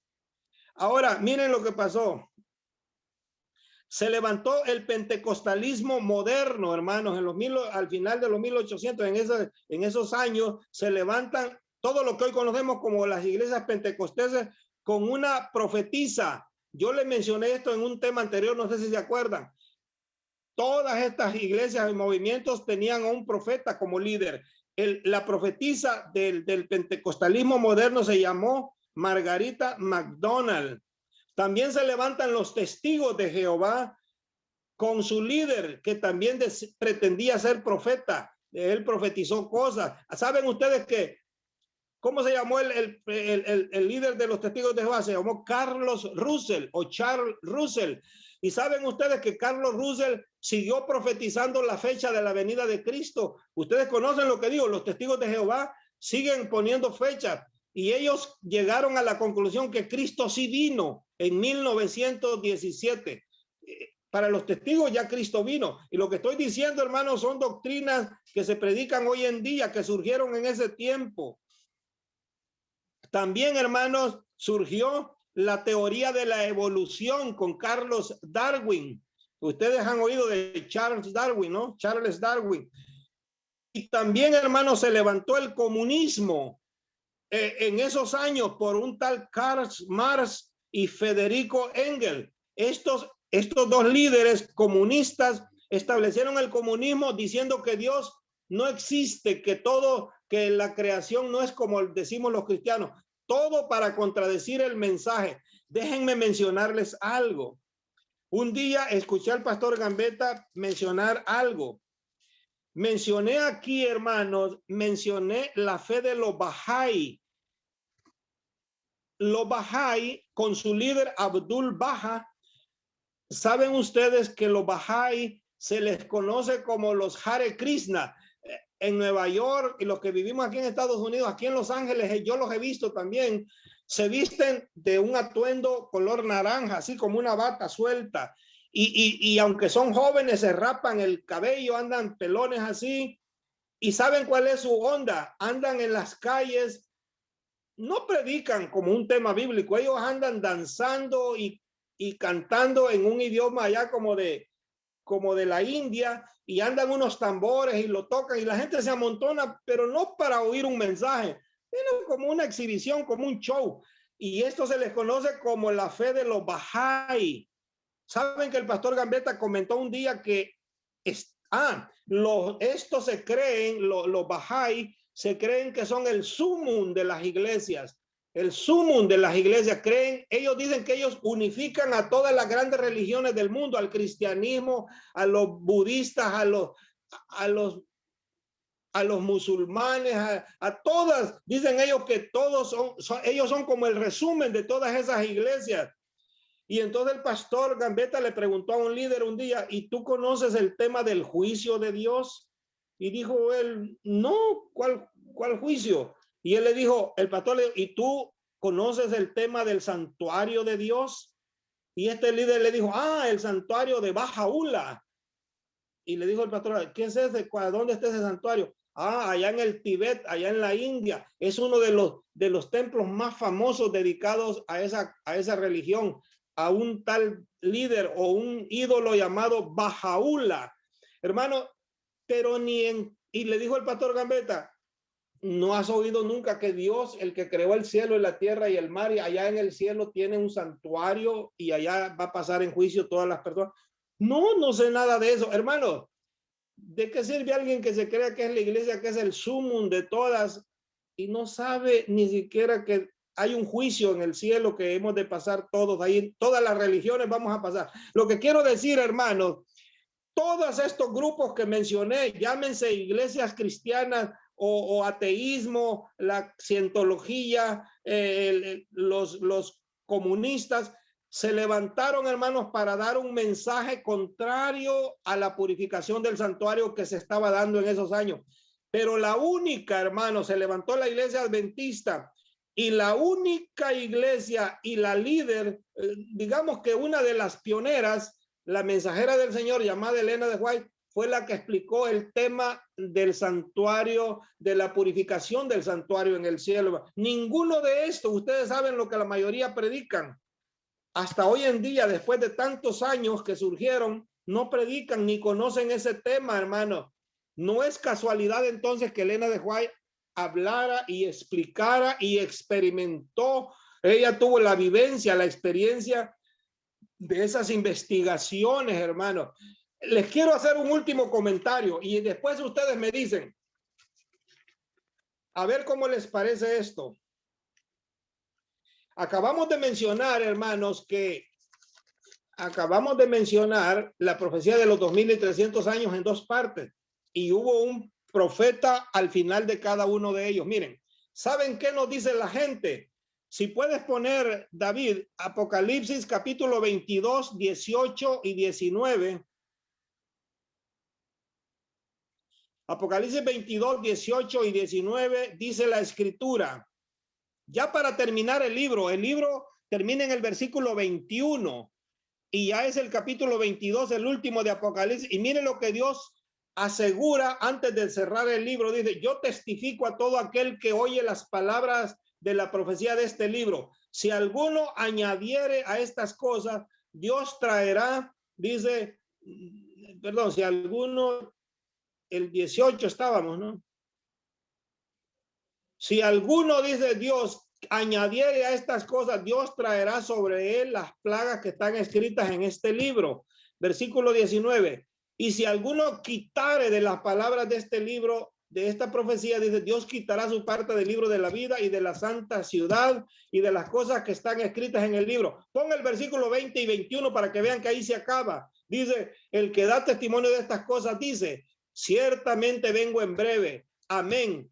Sí, ven Señor Jesús. Y luego dice el 21, la gracia de nuestro Señor Jesucristo sea con todos vosotros. Amén. Y se acabó la Biblia. Y hermanos, si puedes quitar eso, David, quiero verles los rostros y les quiero decir algo. Hermanos, miren, lo que voy a explicar ahorita es bien significativo también. Las personas nos dicen a nosotros, los adventistas, ¿para qué necesitamos una mensajera, aunque sea verdadera? Pues que como ustedes dicen, nos dicen, Elena White, si la Biblia quedó terminada y cerrada, ¿notaron lo que dicen? No se le debe de añadir más ni quitar más. Lo leímos, ¿no? Y la gente dice, ahí está, la Biblia está completa. ¿Para qué la necesitamos? Y muchos por ese punto niegan sus escritos, que no les interesa, pues. Ahora yo quiero que vayamos al Antiguo Testamento. ¿Cómo termina? Malaquías capítulo 4. Vamos al último capítulo también de Malaquías. Miren lo que dice en Malaquías capítulo 4. Vamos a leer el versículo 4 al 6. Dice, acordaos de la ley de Moisés. Miren lo que Dios manda en el último capítulo del Antiguo Testamento. Acordaos de la ley de Moisés, mi siervo, el cual encargué en Horeb ordenanzas y leyes para todo el pueblo. Dios está diciendo que no olvidemos las leyes y ordenanzas que Dios le dio a Moisés. Y miren lo que dice, he aquí yo os envío al profeta Elías antes que venga el día de Jehová grande y terrible. Y dice el versículo 6, el último, y hará volver el corazón de los padres hacia los hijos y el corazón de los hijos hacia los padres. No sea que yo venga y hiera a la tierra con maldición. Miren, hermanos, es triste que el Antiguo Testamento termina con esta palabra, con maldición. Dios amenaza, hermanos, de maldecir a la tierra por si no obedecen el mensaje de salvación. ¿Sabían ustedes que eso es lo último? Ahora quítalo también, David. Miren, hermanos, les pregunto, el libro de Malaquías, el capítulo 4, ¿es el cierre del Antiguo Testamento, sí o no? Sí. ¿Están de acuerdo todos? Sí. Amén, amén. Les hago otra pregunta. ¿Saben cuántos años pasó sin que hubiera profeta entre Malaquías y la venida de Cristo? 400 años. ¿Saben este dato alguno? O sea que Malaquías vivió 400 años antes de Cristo y fue lo último que dijo. Y yo les pregunto, ahora viene la primera pregunta. Si el Antiguo Testamento quedó cerrado, como ya vimos, entonces, ¿qué validez tiene la aparición de Juan el Bautista como profeta? A ver, si decimos que el Antiguo Testamento y los profetas allá se acabaron con Malaquías, nos equivocamos, hermanos. ¿Juan el Bautista surgió por casualidad o estaba profetizado que iba a surgir? Estaba profetizado. Lo acabamos de leer, hermano, lo acabamos de leer. Ese Elías que mencionó, yo les envío al profeta que dijo, Elías, antes que venga el día grande de Jehová y yo maldiga la tierra. Hermanos, fíjense que el Antiguo Testamento sí se terminó, pero con la proclama, con el anuncio que vendría un hombre a hacer volver el corazón del pueblo a Dios. Hermano, si nosotros somos muy categóricos y decimos, se acabó la Biblia y el Antiguo Testamento, ya no hay más profetas, entonces Juan el Bautista no tiene importancia también. Cuando él se proclamó el profeta de Dios, Jesús le llamó el profeta más grande. Ahora, hermanos, ¿qué quiero decir? Miren la similitud que tiene Juan el Bautista con Elena de White. Y cuando la Biblia se cerró en el Nuevo Testamento, hermanos, surge Elena de White y la gente dice, no tiene importancia si ya la Biblia estaba cerrada. El Antiguo Testamento quedó cerrado también. Pero cuando vino Juan el Bautista, hermano, estaba profetizado que iba a venir. Sí, si nosotros leemos en el libro de Isaías, capítulo 40, versículo 2, miren lo que dice Isaías 42. Estaba la profecía en la Biblia que habría de surgir. Y aunque no se da el nombre, no se dice que se llamaría Juan el Bautista, fíjense que a nosotros la gente nos dice, pero ¿dónde aparece Elena de White en la Biblia? Tampoco el nombre de Juan el Bautista estaba, pero miren lo que dice aquí, Isaías, ¿qué les dije? Isaías 40, 42, no, ahí lo tenemos. Déjenme ver, entonces, estoy confused, déjenme ver. Isaías, déjenme encontrarlo entonces, porque en Isaías 40 tenían en mente que está la profecía del gran, dice, déjenme ver entonces. Gracias por me están ayudando. Déjenme ver. Isaías dice,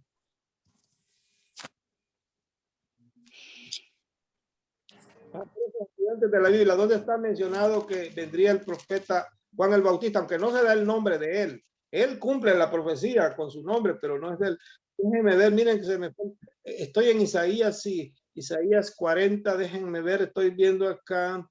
Sí, ahí está, fíjense que leamos el versículo 2 y 3. Miren lo que dice, hablad al corazón de Jerusalén, decidles a voces que su tiempo es ya cumplido, que su pecado es perdonado, que doble ha recibido de la mano de Jehová por todos sus pecados. Versículo que sigue.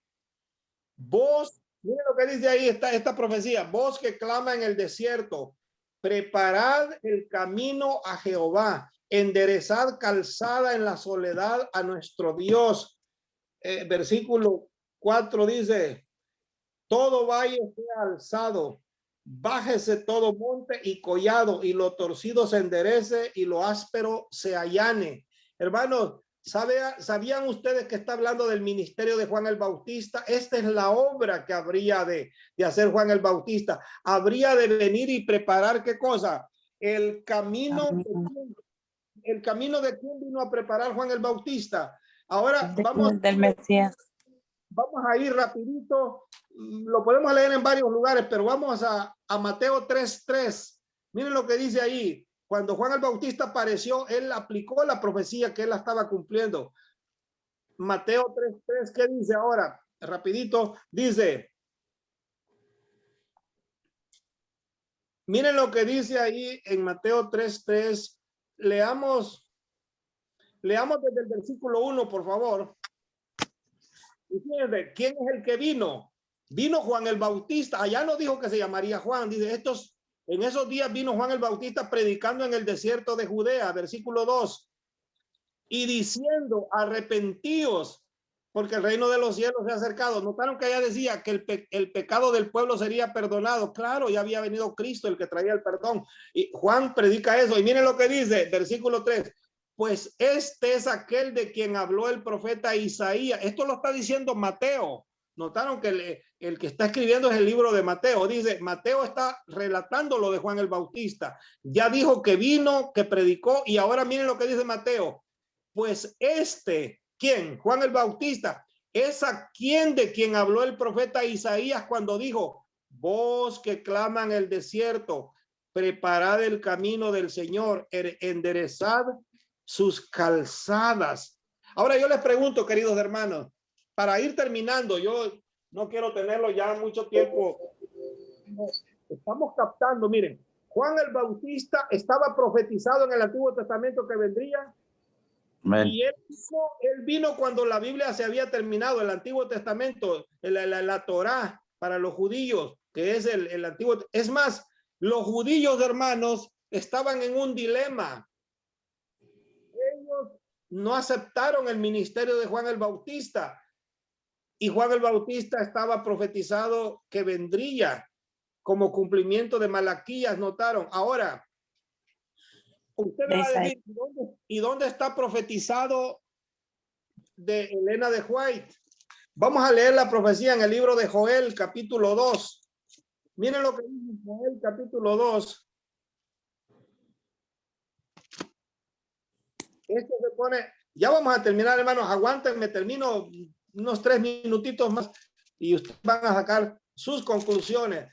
Yo tengo muchas formas de probar que Elena de White habló en nombre de Dios, y si habló en nombre de Dios, no es una medio profeta o una profetisa como de segunda calidad, categoría, porque en la Biblia no hay profetas de segunda categoría, o ustedes creen que sí.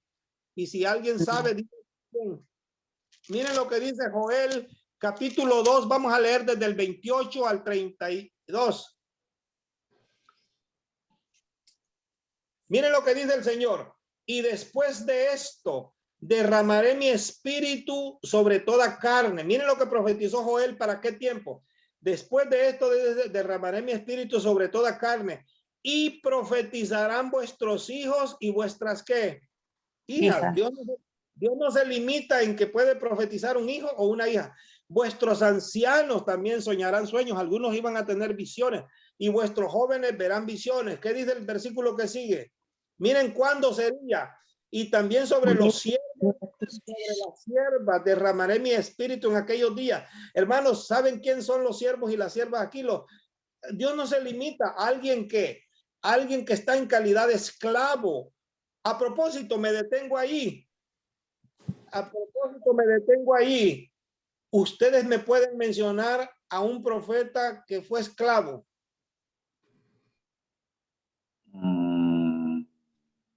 A José. José, hermano, también José profetizó. ¿Se acuerdan que era profeta? Adivinaba los sueños. Él es uno. ¿Y qué me dicen del mismo Daniel? También fue esclavo, ajá. Claro que él estaba de esclavo allá en Babilonia. Claro que pagando justos por pecadores, como dicen, porque ni José ni Daniel merecían, pero eran esclavos. Y Dios dice que él no se limita. Él le puede dar el don profético a una sierva o a un siervo, lo acaba de decir, en el sentido de esclavo. Y miren lo que dice el versículo 30. Dice, y daré prodigios en el cielo, en la tierra, sangre y fuego y columnas de humo. Versículo 31. El sol se convertirá en tinieblas y la luna en sangre. Y miren en qué tiempo dice, antes que venga el día grande y espantoso de Jehová. Versículo 32. Y todo aquel que invocare el nombre de Jehová será salvo, porque en el nombre de Sión, dice, y en Jerusalén habrá salvación, como ha dicho Jehová, y entre el remanente, el cual él habrá llamado. Hermanos, les voy a decir algo. ¿Sabían ustedes que esto que acabamos de leer del libro de Joel tiene doble cumplimiento? Dios acaba de prometer por medio de Joel que habría de derramar, ¿qué cosa? El Espíritu Santo, lo leímos, y que iba a haber maravillas, prodigios, y que iban a profetizar muchos, cualquiera podía ser. Dios no se limita. Dice, podía ser un hijo, una hija, un siervo. Hermanos, ¿sabían ustedes que esta profecía tiene dos cumplimientos? La primera fue cuando se derramó el Espíritu Santo en el día del Pentecostés. El apóstol Pedro aplica este pasaje, que es lo que se cumplió ahí en la primera parte. Atentos a lo que voy a explicar. ¿Cuántos de ustedes han oído la expresión lluvia temprana y lluvia tardía? ¿Cuántos han escuchado? Amén.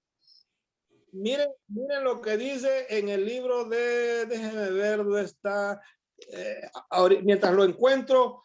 El Señor prometió, hermanos, enviar lluvia temprana y lluvia tardía. Les voy a buscar el pasaje mientras lo busco. Les sigo diciendo lo primero, lo siguiente, hermanos.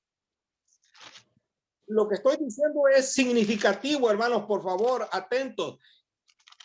El Espíritu Santo se derramó como nunca antes se había derramado en el día del Pentecostés, ¿estamos de acuerdo? Y a eso se le conoce como la lluvia temprana. Pero habría de venir, ¿qué cosa? Lluvia tardía. Si hay lluvia temprana, es porque hay lluvia tardía. Y déjenme ver el pasaje, se me ha ido un poquito de mi cabeza, pero lo tengo. Miren, ahora vamos mientras yo busco este pasaje, vamos al libro de Hechos, capítulo 2. Vamos a Hechos, capítulo 2. Miren lo que el apóstol Pedro dijo en cumplimiento de esa profecía en la primera parte, porque esa profecía se habría de cumplir en dos partes, porque habló del gran día de la ira de Dios. Miren cómo dijo el apóstol Pedro, predicando cuando se derramó el Espíritu. Miren lo que dijo el apóstol Pedro, está predicando, versículo 15. Bueno, el 14. Miren el 14 lo que Pedro, porque la gente pensó que estaban borrachos hablando en lengua, y Pedro, mírenlo cómo defendió el tema. Entonces Pedro poniéndose en pie y los 11, o sea, todos los apóstoles, miren lo que dijeron. Varones judíos y todos los que habitáis en Jerusalén, esto os sea notorio y oíd mis palabras, versículo 15. Porque estos no están borrachos como ustedes creen, puesto que es la hora tercera del día, eran las 9 de la mañana. Y miren lo que dice el versículo 16. Mas esto es lo dicho por el profeta que Joel, ¿se acuerdan que leímos de Joel? Y miren cuál pasaje citó. Y en los postreros días, dijo Joel, dice Pedro, derramaré mi espíritu sobre toda carne, y vuestros hijos y vuestras hijas, dice, ahí está el mismo pasaje que leímos en Joel 2, ¿no? Profetizarán, dice, vuestros jóvenes. Y miren lo que dice el 18. Entonces vamos a ver ahí, hermano. Y de cierto, dice, sobre todas siervas y de los siervos y siervas, en aquellos días derramaré mi espíritu y profetizarán. Dejémoslo ahí. Pregunto, hermanos, ¿verdad que se cumplió una parte de esa profecía? ¿Y cómo sabemos que se habría de cumplir en la otra parte? Eso fue la lluvia temprana, hermanos. Y miren, y si en la lluvia temprana hubieron tremendos resultados, ¿qué será cuando venga, hermanos, la lluvia tardía? Es para recoger, ¿qué cosa? Al final de la historia, es para recoger, hermanos, el fruto total. Y hermanos, el derramamiento de la lluvia tardía va a traer más resultados porque la tierra ya está madura. ¿Se acuerdan que hemos leído? La tierra se madura con el mensaje de salvación. Y entonces, y es el fin. Cuando Cristo venga, ya se hizo todo esfuerzo, ya se predicó todo hasta el cansancio. Y hermanos, la tierra está madura y el Espíritu Santo habrá hecho su obra a manera de lluvia tardía. Así que hermanos, no me lo crean a mí. A ver, entonces mencionó, déjenme ver el pasaje. Sí. Pero hay un pasaje que dice, yo prometo, dice el Señor, enviarle lluvia en la era temprana y en la lluvia en la era tardía. Se me fue el pasaje ahorita, pero sé que es uno de los libros proféticos, capítulo 10, versículo 1. Me acuerdo de eso.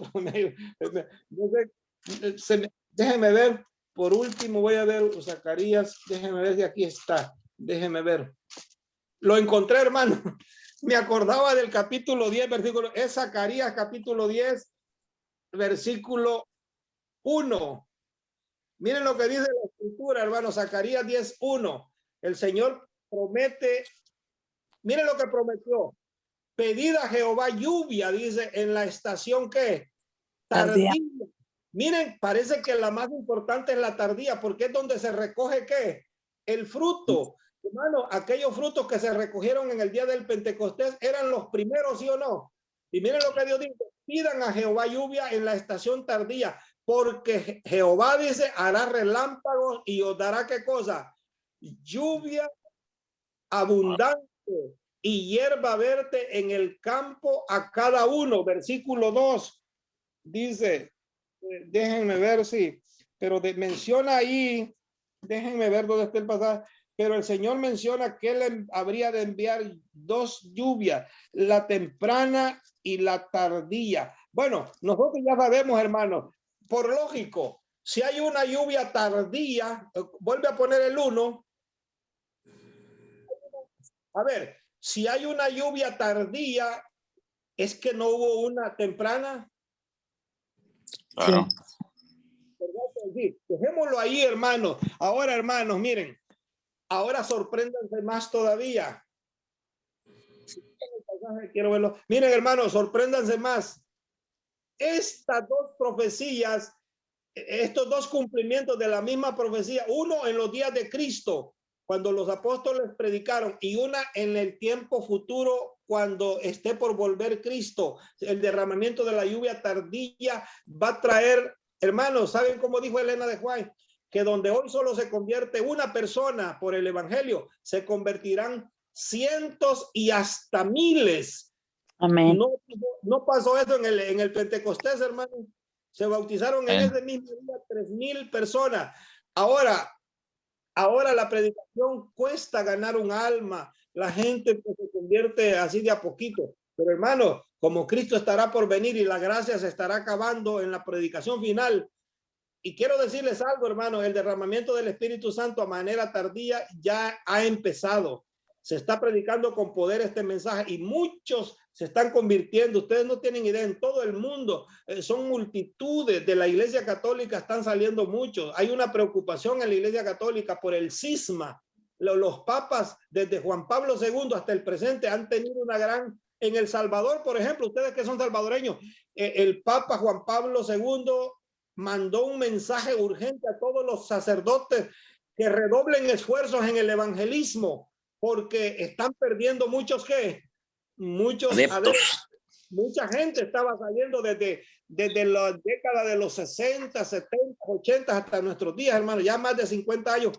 Hay una gran preocupación porque están perdiendo mucha gente. La gente ahora se está yendo a las iglesias evangélicas. Bueno, entonces, hermanos, miren, para concluir, les estaba mencionando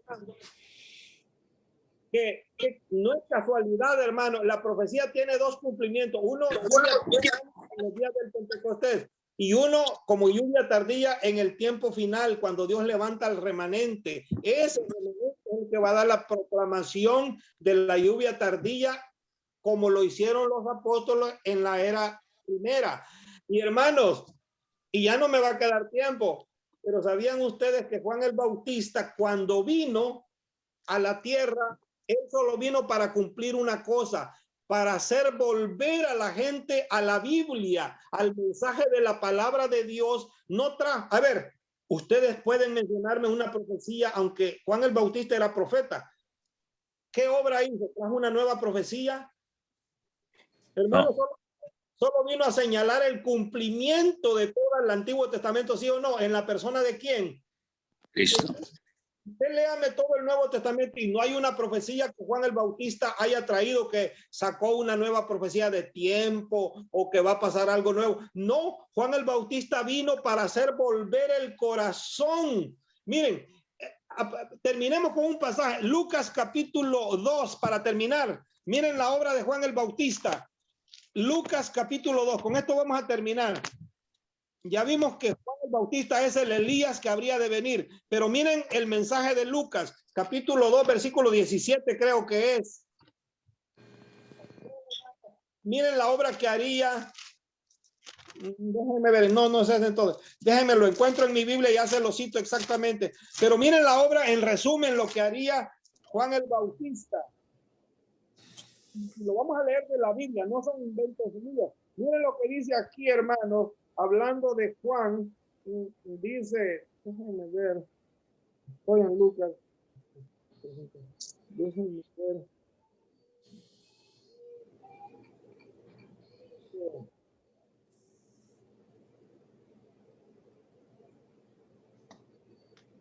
Déjenme ver que estoy acá. Pero quiero que vean en resumen lo que pasa. Es en el capítulo 1. Les dije 2. En el capítulo 1 vamos a leer la obra de Juan el Bautista, por favor.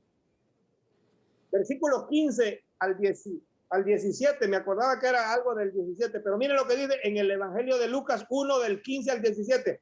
Porque será grande. Esto lo está diciendo el ángel a través se lo está diciendo al padre de Juan el Bautista. El ángel, miren lo que le dice. Será grande delante de Dios. No beberá vino ni sidra. Y será lleno del Espíritu Santo, aún desde el vientre de su madre. Fíjense que no había nacido Juan y ya la instrucción estaba. Y miren la obra que habría de hacer, hermano. Y hará que muchos de los hijos de Israel se conviertan, ¿qué? Al Señor. Él vino, hermanos, porque el pueblo no había entendido las escrituras, ¿sí o no? Ya esto ya lo habíamos estudiado. Y Juan el Bautista fue el eslabón entre los dos testamentos para hacer volver al pueblo de Israel. Y miren lo que dice el versículo 17. E irá delante de él, delante del pueblo, con el espíritu y el poder de ¿quién? De Elías. Notar, es el Elías que Malaquías anunció. Y dice, y miren la obra que iba a hacer, para hacer volver los corazones de los padres a los hijos y de los rebeldes a la prudencia de los justos. Y miren cómo termina. Y para preparar al Señor un pueblo bien dispuesto. Ahora, si quitan el pasaje, ya lo leímos, hermanos. Esto es lo último que voy a explicar. Notaron que la obra de Juan el Bautista no era novedosa. Él no traía algo nuevo. Él no traía profecía. Iba a hacer volver a la gente a Dios. ¿Se acuerdan que Elías, el verdadero Elías, el primer Elías, hizo volver al pueblo de Dios en aquella confrontación? ¿Se acuerdan que la gente andaba adorando a Baal? Andaban adorando a un Dios, y Elías les dijo, vamos a demostrar quién es Jehová. Y cuando Elías triunfó, ¿qué dijo el pueblo? Jehová es el Dios verdadero. Hizo volver a la gente y usted se sorprende. Era el mismo pueblo de Dios, reconociendo a Dios como su Dios. Y el pueblo dice en el libro de los Reyes, Primera de Reyes, capítulo 17, que el pueblo dijo, Jehová es Dios verdaderamente. Hermano, esa obra quería Dios hacer a través de Juan el Bautista en los días de Cristo. Que la gente se volviera a qué cosa, para que fueran salvos. Que se volvieran a las escrituras y creyeran que Cristo era qué cosa, el Mesías. Y fíjense que la obra de Juan el Bautista no tuvo mucho éxito, que se diga. La gente aún así no creyeron en Cristo, pero él cumplió su misión, ¿sí o no? Él vino y su propósito era volver a la gente a la Biblia, a que entendieran las escrituras, hermanos. Y demás está que le diga, Elena de White no tiene una profecía aparte de la Biblia, no enseñó algo nuevo. Yo se lo he venido repitiendo. ¿O usted conoce alguna? Cuando usted conozca una, me la menciona y yo voy a quedar como mentiroso. Pero hermanos, no hay una profecía que ella inventó, o sea, que recibió de Dios. Todo está basado en la doctrina de la palabra de Dios y mayormente la doctrina del santuario. Esa fue la que ella se encargó de explicar. No hay nada nuevo. Elena de Juan no tiene una. Y sabe que ella misma dice, hermanos, dice, el pueblo ha olvidado la Biblia. Ha olvidado, dice, de los mensajes de la Biblia. Por eso Dios me mandó estos testimonios para hacer volver a la gente hacia dónde. A la Biblia. Ella nos lleva a la Biblia, a Cristo, que es el tema central. Lo voy a terminar aquí, hermanos, pero si ustedes quieren hacer un comentario, sea bienvenido. Roberto quiere preguntar algo. A ver, Roberto. Juan el Bautista no profetizó del nacimiento de Jesús. Pero eso no era nuevo. Porque dice que antes del versículo dice que él será para ti un motivo de gozo y de alegría y muchos se alegrarán de su nacimiento porque será grande a los ojos del Señor. Esto es casi antes de lo que usted acaba de leer. ¿Será que esto lo puede tomar como profético? porque nadie sabía la llegada. Me parece que estás confundido, Roberto. Eso se refiere a Juan el Bautista. Es el ángel que le está profetizando a Zacarías, el padre de Juan, que así sería su hijo. Pero no está profetizando de Cristo, es de Juan el Bautista. Además, Juan no profetizó del nacimiento de Cristo. Ya lo había profetizado Isaías, que se llamaría Emmanuel y que nacería de una virgen, etcétera. ¿Te quedó claro? Sí. Parece que estabas un poco... Hermano, también es bueno reconocer de que Juan el Bautista nomás era mayor que de Jesucristo 6 meses, por eso no podía haber profetizado de Jesús. Sí, correcto. Juan el Bautista tenía 6 meses cuando Cristo nació, eran bebitos los dos, pero sea como sea, es correcto lo que dice el hermano Hermes, pero te confundiste, Roberto. Lo que acabamos de leer no es Juan el Bautista profetizando de Cristo, es el ángel. Si lees el contexto, es el ángel hablando con Zacarías, el padre de... Lo que pasa es que yo solo leí los versículos claves. Ok. ¿Te quedó claro? Entonces, sí, Juan es que estaba confundido, por eso le preguntaba que si esto no era parte de profecía de Juan, sino que, No, Juan no profetizó nada nuevo. Todo él enfatizó, recalcó el Antiguo Testamento, hablando de que el reino de los cielos ya había venido y que era Cristo el rey de ese reino. Presentó a Cristo como el Cordero de Dios, el cual representaba las leyes rituales y ceremoniales. Lo bautizó. Qué privilegio de Juan, pero no hay nada nuevo en él. No hay una profecía en la Biblia que digamos Juan profetizó tal cosa. Notaste que lo único que dice que haría volver al pueblo a Dios a través de las escrituras. Es la única forma de volver al pueblo a Dios, que conozca las escrituras a través de la profecía. Elena de White hace lo mismo, hermano. Así como no hay una profecía de Juan el Bautista, cuando usted lea los escritos de Elena de White y me dicen, ella profetizó algo aquí, yo quedaré como mentiroso. No hay una profecía apartado de la Biblia. Ella hace interpretaciones. Una cosa es interpretar. Una cosa es interpretar lo que ya está dicho. ¿Entendemos lo que digo? Pero ajeno a esto no hay una enseñanza, no hay una profecía, no hay una explicación aparte de la Biblia. ¿Quedó claro el punto, hermano? Esta comparación que hice esta noche, yo creo que convence al más escéptico, pero tampoco les quiero decir crean en los escritos de ella, no, porque ni siquiera ustedes los conocen, no los han leído. Es como cuando una gente me dice a mí, yo no creo en la Biblia. Lo primero que pienso es, esta persona nunca ha leído la Biblia. Y se lo digo a veces, ¿has leído la Biblia? Y me dicen, no, pues ni creo en ese libro. Y yo digo, si lo leyera, todos los que leemos la Biblia, hermanos, nos convencemos que es palabra de Dios, ¿sí o no? Hermano Julio, un pequeño comentario de mi experiencia cuando yo leí el primer libro de hermana White, que se llama El Camino a Cristo. Es un librito muy, muy pequeño, pero que encierra una verdad tan grande que cuando uno lo lee con un espíritu de edificarse, uno es tocado por el Espíritu de Dios. Yo las 2 veces que lo he leído, ese libro, que lo he leído completamente, he sentido realmente, ¿cómo le puedo explicar?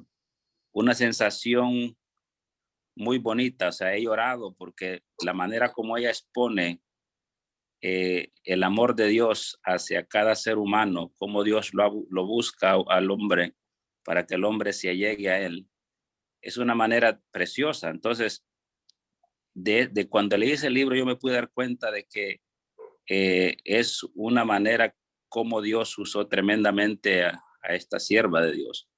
Y todos los otros libros que he leído tienen muchísima enseñanza buena para nuestras vidas. Y lo que usted ha dicho, y de los libros que yo he leído, no he encontrado un pasaje que diga que está contradictorio a la palabra de Dios. Al contrario, lo que ella hace es resaltar a Jesucristo en todos sus escritos. Entonces, claramente sabemos que así como usted explicó esta noche, de que aquellos profetas que profetizaron profecías de tiempo, iba a venir otro profeta para explicar esas profecías o dar un testimonio más amplio de eso. Y es lo mismo que pasó en nuestro tiempo con la hermana. Sí, hermano, pero gracias, hermano Elmer. Lo mismo me ha pasado a mí. Leyendo esos libros me conmuevo, hermano, porque cómo presenta las explicaciones ella del sacrificio de Cristo, por ejemplo. Hay el libro más hermoso que ella escribió, El deseado de toda la gente. Es una biografía, es la historia de Cristo desde su nacimiento hasta su ascensión al cielo, hermano. Maravilloso. El desafío que les hacemos a ustedes, bueno, ustedes dirán, ¿por qué nos quieren imponer ese tema? No estamos imponiendo nada. Ya les dije que mi deber es presentar eso, ¿no? Y ya usted decide, pero el desafío que les hago cristianamente no es un desafío así como experimentenlo. Pero hermano, si usted cristianamente consigue esos libros, es tan fáciles de conseguir, la iglesia nuestra los regala por todos lados, pero de todas maneras lo puede bajar por internet, El Camino a Cristo, léanlo y convenzan de lo que está diciendo Elmer o a él lo tildan de mentiroso también. Pero hermano, estamos dando testimonio las personas que sabemos el tema. Hermano, yo me conmuevo al leer cómo lo presenta esta hermana y una mujer que ni siquiera estudió. Uno pregunta, wow, no puedo. Miren, ya no tengo tiempo, pero comenzando la otra tema, solo voy a hacer una pequeña reseña de la experiencia de ella en cuanto a sus escritos, pero ya dejémoslo así, hermano, se ha hecho muy noche. Hermanos, lo que tenemos que hacer es orar a Dios, y este tema es importante en la vida de los adventistas, por lo menos en la vida de un adventista consistente lo es. Para mí lo es, hermano. Pero hay muchos adventistas en la iglesia que no les interesa el tema, cada quien decide, pero no saben de lo que se están perdiendo, como decimos, hermano, ¿verdad? Así que bueno, les desafiamos cristianamente, consigan, si pueden, esos libros, se pueden bajar por internet, pueden bajar toda la colección de Elena de White, ustedes lo bajan por título ahí, el conflicto de los siglos, el deseado de toda la gente, el camino a Cristo. ¿Saben cuál les recomiendo? Es bien delgadito, Cristo en su santuario. Yo les estaba leyendo de ese un día, está hermoso todo eso, hermano. Pero bueno, hay tanto que hablar de este tema, pero vamos a ir parando para